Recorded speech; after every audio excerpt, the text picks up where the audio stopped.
Sunday story. एक गांव में एक संत बहुत ज्यादा प्रसिद्ध थे समस्याओं का हल देने के लिए। लोग उनके पास अपनी समस्या लेके जाते, बड़े ध्यान से वो सुनते, मौन रखते और उसके बाद जब वो फैसला या समाधान बताते वो सभी को स्वीकार हो जाता। एक बार एक विचित्र बात हुई। एक माता झुग्गी में रहती थी। 4 जवान लड़के पैदल चलते हुए आए माता की झुग्गी में और बोले कि हम पिछले कई दिनों से चलते हुए आ रहे हैं और बिजनेस करके आए हैं और कल हमें अपने गांव में पहुंचना है, तो क्या हम रात को यहां आपके पास रह सकते हैं? तो माता ने बोला, क्यों नहीं, मैं अकेली रहती हूं, मैं अपने लिए खाना बना रही हूं, तुम्हारे लिए भी खाना बना देती हूं।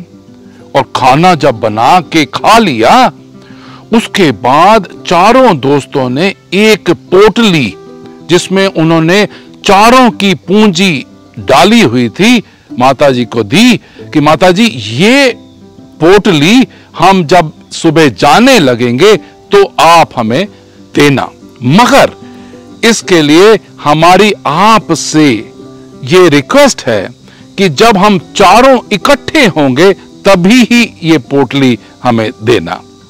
तो माताजी ने कहा, हाँ ठीक है। और सुबह सुबह वो चारों दोस्त तैयार हो गए। उनमें से एक दोस्त बहुत चतुर था।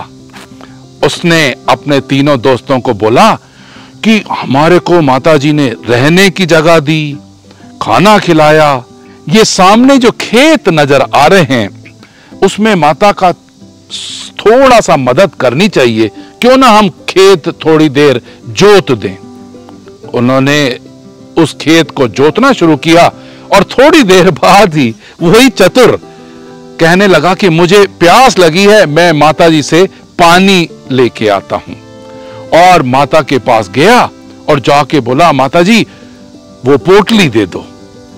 तो माताजी ने कहा कि पोटली तो ले लो बेटा, मगर तुमने तो कहा था कि चारों जब आएंगे तभी मुझे पोटली देना।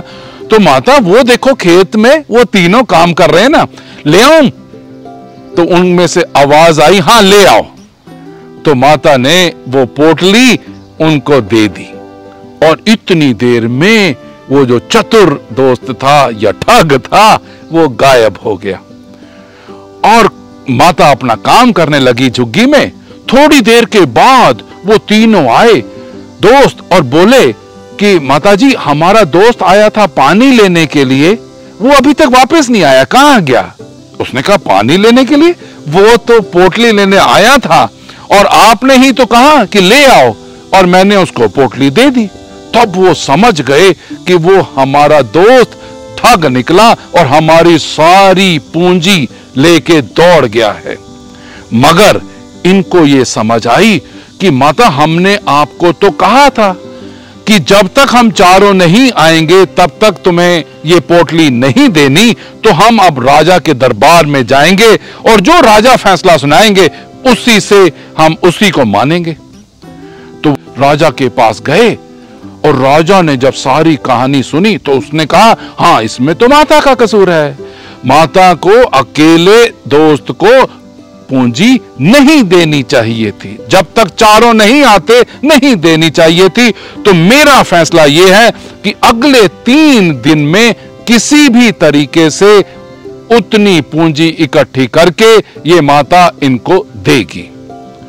तो माता हैरान हो गई कि मेरे पास इतनी पूंजी कहां है, और रोती रोती फिर उसको ख्याल आया कि क्यों ना मैं उन महाराज या संत के पास जाऊं जो बाकी सबकी समस्याओं का समाधान करते हैं। तो उनको सारी कहानी सुनाई तो उन्होंने मौन रखा, गहराई में गए और थोड़ी देर बाद बोले आंखें खोल के कि माता जी, तुमने ये पैसा नहीं देना और राजा को जाके कह दो कि ये तुम्हारा फैसला गलत है, और अगर वो ना माने तो कहना ये महाराज जो फैसला देंगे वो आपको सुनना होगा। ये भागी भागी गई, मगर रास्ते में सोचती गई कि मैं राजा को कैसे कहूंगी कि तुम्हारा फैसला खराब है और उस महाराज का फैसला अच्छा है, तो मुझे पैसे तो देने ही पड़ेंगे। मगर जब राजा के पास गई तो राजा भी गुस्से में आ गए कि मेरे फैसले को गलत बताने वाला ये महाराज कौन है, संत कौन है, और सारे शहर में मुनियादी करा दी कि कल सुबह उस महाराज को बुलाया जाए और मैं इसका फैसला सुनना चाहूंगा। अगर वो मेरे फैसले को गलत बता देगा तो मैं उसको फांसी चढ़ा दूंगा, और अगर मेरे फैसले से अच्छा फैसला सुनाएगा तो डेफिनेटली मैं उसको मान लूंगा। उसको बुलाया गया और सारी प्रजा, ये तीनों लोग, माता और राजा ने महाराज से पूछा कि मेरा फैसला क्या था। तो उसने कहा, तुमने ये फैसला दिया कि इसमें माताजी की गलती है कि उसने अकेले आदमी को पैसे दे दिए, पूंजी दे दी, और 3 दिन के अंदर इनको माता को पूंजी देनी चाहिए, तो ये फैसला गलत है। उसने कहा, ये गलत है?